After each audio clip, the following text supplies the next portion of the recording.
Welcome to Kapil chits. This is Kapil chits advisor Dumparaju. ఈరోజు మనం షూటీస్ గురించి, షూటీస్లో ఉన్నటువంటి టర్మ్స్ అండ్ కండిషన్స్ గురించి మనం ఈరోజు మాట్లాడుకుందామండి. సో మన కపిల్ చిట్స్ మనకు ఆల్రెడీ తెలిసిందే. మనకు 45 ఇయర్స్ నుంచి మంచి ట్రస్ట్ సర్వీస్ అందిస్తున్నటువంటి కపిల్ చిట్స్ అండి ఇది. సో మనకు 1,00,000 నుంచి 1 CR వరకు ఎవ్రీ మంత్ మనకు చిట్స్ అనేది అందుబాటులో ఉంటుంది చిట్స్ కపిల్ చిట్ ఫండ్లో. సో రీసెంట్గా మనకు ఆన్లైన్ సిస్టమ్ తీసుకురావడం జరిగింది. లాస్ట్ 3 ఇయర్స్ నుంచి మనకు ఆన్లైన్ సిస్టమ్ అనేది రావడం జరిగింది. దీంట్లో కూడా మనకు 1,00,000 నుంచి 1 CR వరకు కూడా చిట్స్ అనేది అందుబాటులో ఉండడం జరిగింది. సో మనకేంటంటే ఈరోజు టాపిక్ ఏంటంటే షూటీస్ యొక్క షరతులు, షూటీస్కి ఉన్నటువంటి కండిషన్స్ ఏంటి దాని గురించి టాపిక్ మనం మాట్లాడుకుంటున్నామండి. సో చిట్స్లో మనకు ఆల్రెడీ మనం ప్రీవియస్ వీడియోలో చేయడం జరిగింది. మనకు షూటీస్ లేకుండా అన్నప్పుడు మనం 2 చిట్టులు వేసుకొని ఒక 50% కంప్లీట్ అయిపోయిన తర్వాత చిట్స్ పెట్టుకుంటే మనకు షూటీస్ అవసరం ఉండట్లేదు. అదేవిధంగా లాస్ట్కి వచ్చిన ఎల్ఐసి బాండ్స్ మీకు ఉన్నా కూడా అవసరం ఉండట్లేదు. సో ఈ 2 కండిషన్స్ కాకుండా మనకు స్టార్టింగ్లో మనకు చిట్టి కావాలనుకున్నప్పుడు షూటీస్ అనేది కంపల్సరీ అవసరం అండి.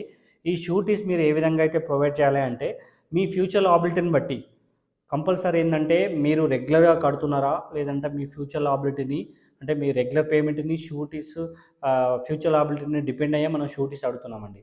ఏ చిట్టికైనా సరే ఈ రెండింటి మీద డిపెండ్ అయ్యే మనం షూటీస్ అడగడం జరుగుతుంది. సో మీరు షూటీస్ అడిగినప్పుడు మీరు అక్కడ ఏంటంటే గవర్నమెంట్ అయితేనేమో ప్రజెంట్ రీసెంట్గా play slips and job ID, Aadhaar ID compulsory అండి. ప్రజెంట్ ప్లే స్లిప్స్ గవర్నమెంట్ అయితే, ప్రైవేట్ అయితే మాత్రం 3 months play slips, 3 months bank statement, job ID, Aadhaar ID compulsory. And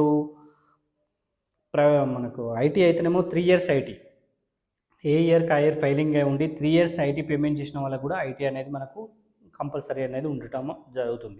so మనకి ఏదైనా మల్టిపుల్గా మీకు అవసరం, కంపల్సరీ గవర్నమెంటే కాదు, కంపల్సరీ ప్రైవేట్ అని కాదు, కంపల్సరీ ఐటీ అని టోటల్ కాదు. మీకు ఆ సందర్భాన్ని బట్టి మీ దగ్గర ఉన్న అవైలబిలిటీ బట్టి మల్టిపుల్గా ఈ 3లో ఏవైనా ఇచ్చుకోవచ్చండి. సో మీరు రెగ్యులర్గా కట్టి మిడిల్లోకి వెళ్తే మీ ఫ్యూచర్ లాబిలిటీని బట్టి గవర్నమెంట్ అనేది అవసరం ఉండకపోవచ్చు. స్టార్టింగ్ అయితే మాత్రం గవర్నమెంట్ కంపల్సరీ ఉండడం అవుతుంది. సో మీ సిచ్యువేషన్ బట్టి అనేది ఓవరాల్గా ఏంటంటే మీ సిచ్యువేషన్ బట్టి మీ ఫ్యూచర్ లాబిలిటీని బట్టి షూటీస్ అడుగుతారు. సో ఈ షూటీస్ విషయంలో ఇంకేమైనా డౌట్స్ ఉంటే స్క్రీన్పై ఉన్నటువంటి మొబైల్ నెంబర్కి డయల్ చేయండి. మొదటిసారి ఈ వీడియో చూసినట్లయితే సబ్స్క్రైబ్ చేయండి. Thank you.